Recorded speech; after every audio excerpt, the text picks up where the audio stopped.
Good morning. Thank you to tuning in to discussions and last week of LPN school at York Technical College. For some, well, let me back that up. No, LPN class, yes. Some will be continuing on in about 2 weeks after August 9th to the ADN program or RN program. Myself, I would be taking a break for a year. I got to do two more prereqs, college algebra, micro, is what it is. But it's going to be a good break. Already signed up for them. Going to have hip surgery on the 27th of August. Going to get that taken care of. I need to get it taken care of. And so, it's got to do some things. You know what? Being a man of my age, being away from home, a lot of things got backed up work-wise. Had a lot of, and I'm not just bitching and complaining. I know it sounds like it. And there are many people that might be worse off than I am, maybe financially wise. But it was a tough year financially. Very blessed that our class did not have to pay for the LPN program, to my knowledge. I think all of us who stuck it through had it paid for free through the state, through some program. I don't know. But that is over with now. So everyone has to be paying for their classes coming up. But they only got 2 semesters. And had a lot of truck problems this year. A lot of maintenance problems on the diesel truck. Got it squared away. Finally, AC unit problems. Finally got it squared away, finally. Just things like that nature right there. I call it life. And so, got to put some money back in the coffers. And to be honest with you, I think I need to, I don't want to say take a break, but I tell you one thing, I got to get my health back into shape. I mean, I hate this sitting. Makes you lazy. And the older you get, the more you want to sit. As they say sitting is the new smoking. And because they said this sitting around not doing anything increases health decrease by a lot. And I truly believe that. But anyway, enough of that. Like I said, last week of school, testing tomorrow. Gonna make it up to my daughter's house. Going to do some reviewing this morning. Going to do some reviewing this evening when the kids go down. Take the test. So with all that being said, is what it is. Glad that it's going to be over with. And I'm glad to see that we've made it through so far at this time. So anyway, what are we going to talk about this morning? I came across this great idea. And I ran across it by my wife. And we grew up, not say that grew up, but I don't know, a lot of y'all watched Seinfeld, it was a show back in the day, and very successful show, and I mean, a lot of one-liners, a lot of good characters, a lot of good content came out of that show there, and if y'all not familiar, the one cast member, the character George Costanza worked so hard on not working, and I'm sure we have all have friends that are like this, or work colleagues that are like this. They will go way out of their way on not to work, and they work harder on not working. And so a lot of times when I go to work at the hospital, at the ER, and I can stay busy. And there's some days that you're not busy. There's just some days where it's just like, it's just dead. And there's some where it's a steady trickle. And then there's some you're just doing everything just to catch up. And for myself, I float around a lot. And it all depends. If I go in at 7, they usually got me up at Fast Track and to there. Then if someone comes in at 11, if another medic comes in at 11, they'll usually relieve me, and I go, work with one of the nurses in the zones. But perfect example, I came in at 11 o'clock the other day, and it was just rolling. I mean, The front was full. Good co-worker of mine, good medic. She was up front taking care of things, and it was a Saturday. And sometimes you're slightly understaffed sometimes, but I think we were doing there. I think they had 2 rooms with very critical patients in that really had a lot of one-on-one or two-on-one nurses in there helping, and so it kind of took away from some of the other rooms. So some of the other nurses were helping out, another medic was helping out, trying to make these coverage here. So when I just showed up, I was just working from 11 to 9. I showed up, and I'm a pretty good assessor. I can assess a scene, and I was assessing the scene of the ER, and I just hopped in and just started helping. And throughout the day, I know what needs to be done.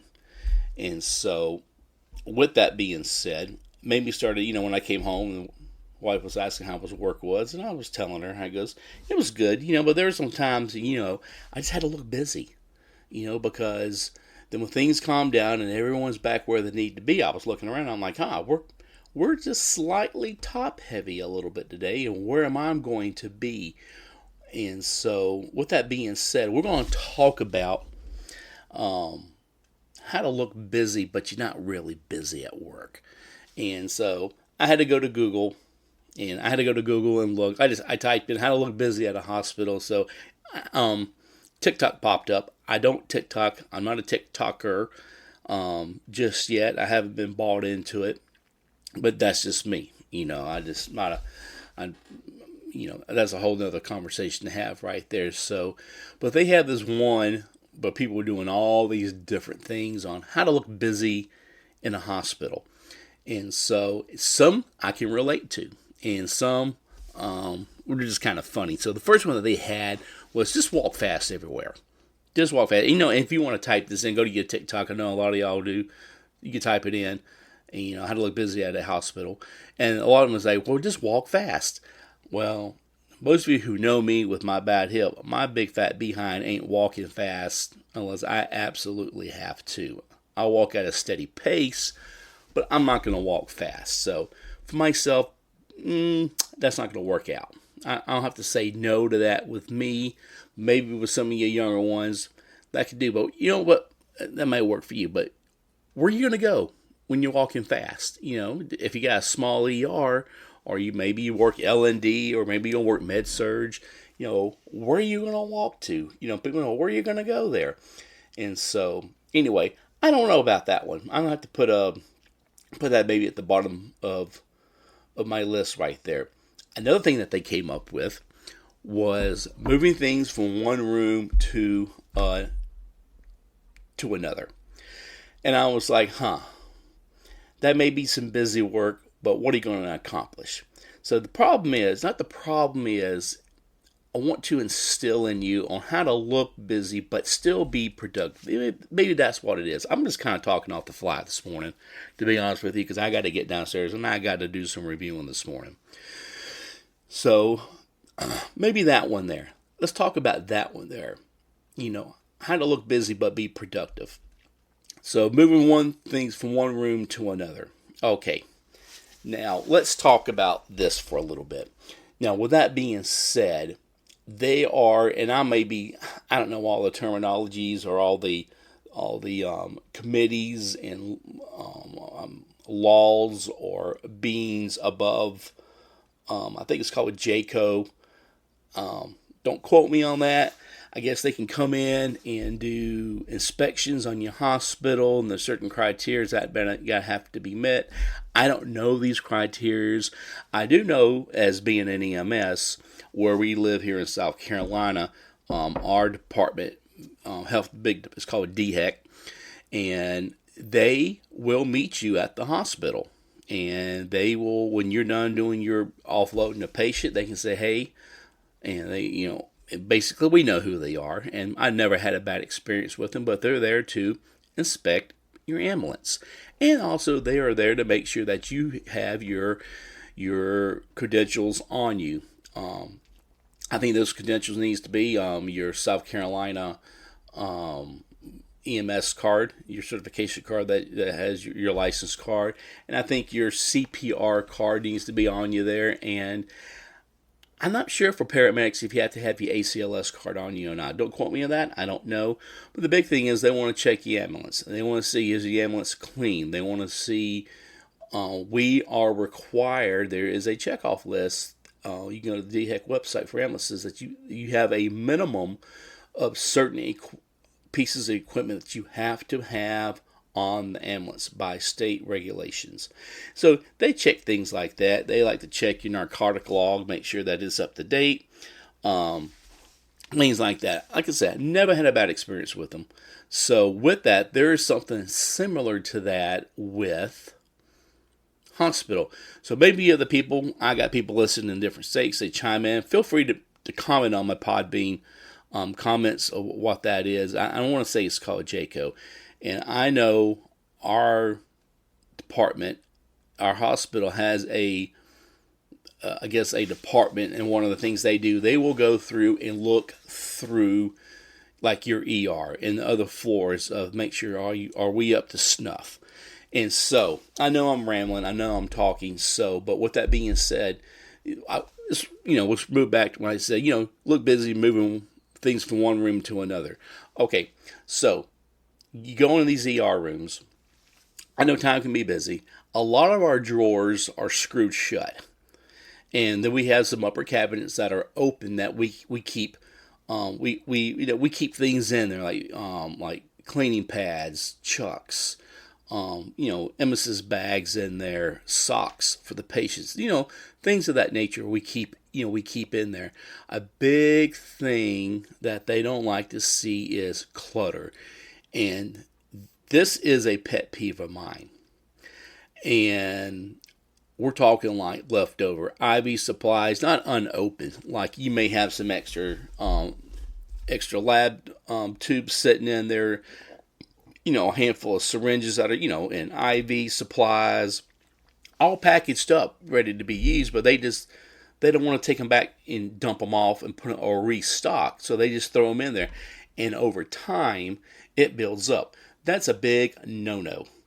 And I know that is a big, that's always been a big talk on emails that come through, keep the rooms tidied up and such. So what I do to look busy, but not really be busy, if time permits, is I'll grab a basin and I will try to start with one room, and I will just go through the drawers and kind of tidy it up a little bit. I will grab things out of there, and there's just some days where I can just do just a couple of rooms out of I think we have a total of 24 rooms, 26 rooms. I think we got 26 rooms in our ER. And so with that being said, there's just some days I have nowhere to put these supplies, sometimes out of 2 rooms. I will fill one basin up sometimes of just IV needles, syringes, alcohol pads, just things that has to be restocked, and we have areas that we keep supplies, drawers that, and so a lot of times before I will restock from the main system, I'll go through the drawers, and I can usually fill my cabinets up with the things that are left over. Now, I don't mind doing that because it makes me look busy, and it's real easy work to be done. And so sometimes that's a good idea. That's how you can look busy, but not really be busy when you're out there. But it's work that has to be done. And to be honest with you, I've had charge nurses see me do this, or they say, they just kind of ask, where'd you get that? And I was like, well, I'm going through the room trying to tighten them up a little bit, and they really appreciate that. And because those inspectors can come in at any time, and they don't. We get heads up on them. Like I was saying, I don't know all the ins and outs about that, but on the TikTok, on the internet, it's talking about moving things from one room to another. Well, that can be very tiresome, but you know what? You can do that. You can look busy by not really being busy, by just straightening up the rooms, resupplying things where they need to be. Per y'all's protocol, or however you work things, whatever the ER that you're going to be working at, or the floor. Usually med-surg floors aren't like that. They're med-surg floors that I have been at are very tight and tidy, because you're not having an influx of patients coming in like you do at the ER. They're in, they're out, they're in, they're out. And so, with that being said, these are things I've heard from other ERs that can be a problem. That can be a problem to have right there. Okay, what's another thing that you can do to look busy, but not really being busy here? Back again, it all boils back to supplies, and it all boils back to just generalized restocking. I know our rooms. I've seen nurses do this where they'll go through the rooms and let's say and they have it. And I talked about this on a couple of previous episodes ago. Excuse me, I got a little sciences going on this morning about them just getting their room stocked up and getting it ready and things of that nature there. And I see some that do a really good job at that. With myself. And I do that. I eyeball the rooms, but also there's a lot of other small things that I see. I guess a lot of this is the EMS coming out in me. We always EMS, we prepare for the worst. We always think about the worst when we go on calls because we're first on scene. We're providing first aid first when we're out there in the field. So a lot of times I go through and we got these things on the wall that you can restock, gloves like large, small, mediums. And I go through and I look, okay, those need to be restocked. And so I'll grab my chair and go to supply, pull just a whole bunch of, different size boxes of new gloves out. And I go around and I'll pull from one, try to reallocate, there's a little bit of here. And I'll pull out, restock there, put a new things in. And next to them, they have these disposable blue gowns. I'm sure we all have seen those before. And I noticed that a lot of times they're empty. And so I've found out, I'm still learning where supplies are where I work at. And so a lot of times I go through there and I pull all the boxes out that's got the gowns. And I go around and I restock on all the areas to make sure that, sometimes we do have patients still come in that are beyond like specialized contact where you got to gear all the way up. I want to make sure everything is there. Easy work to be done. You're looking busy, but you're really not busy. But you know what? You're getting something really accomplished there where you work at. And people see that. And maybe they not see that. You're not there to be meant to be seen. But you need to be ready. We always have to be ready right there. So, restocking the small things is, to me, it's the small things that makes a big difference. That makes the job a lot easier. We get the big things ready, but it's the small things there. So, anyway. And the last thing, what made me start this, I should have started off with this. We're going to wrap this up here. I'm just kind of this chit-chatting going, is it always seems like you can type it in, George Costanza looks annoyed, clip. And he talks about how he looks busy at work when he's really not. And he makes up a good key point that he goes, I always look annoyed. If you look annoyed, the people say, he must be really busy or he's really thinking about something. But he's really like working on like a crossword puzzle or he's doodling or he's doing something, of that nature right there. And what made me think about this the other day, I was walking down the hallway at work and one of the nurses is like, hey, he goes, everything okay? I'm like, yeah, everything's fine. And goes, and then this is not the first time that this has been said to me. I'm like, why? I goes, do I look annoyed or something? He goes, no. He goes, you just got a certain look on your face. I'm like, nope, this is how I always look. And I was even told at high school that I always have an angry look on my face. Maybe I do, maybe I don't. I don't know. I try not to look annoyed. So that's what made me think about this, So I guess the last thing is, always look annoyed. If you look annoyed, then people say, they must be thinking about something.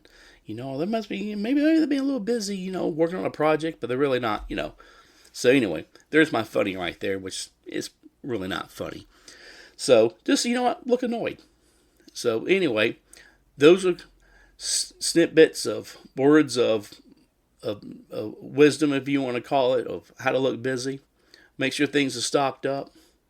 Don't be moving things around. Like I said, I'm not walking fast. You forget that. I don't walk fast unless there's like a true emergency, and then I will. But hopefully I'll be moving a little bit faster after my hip surgery. So with that being said, take those words to heart.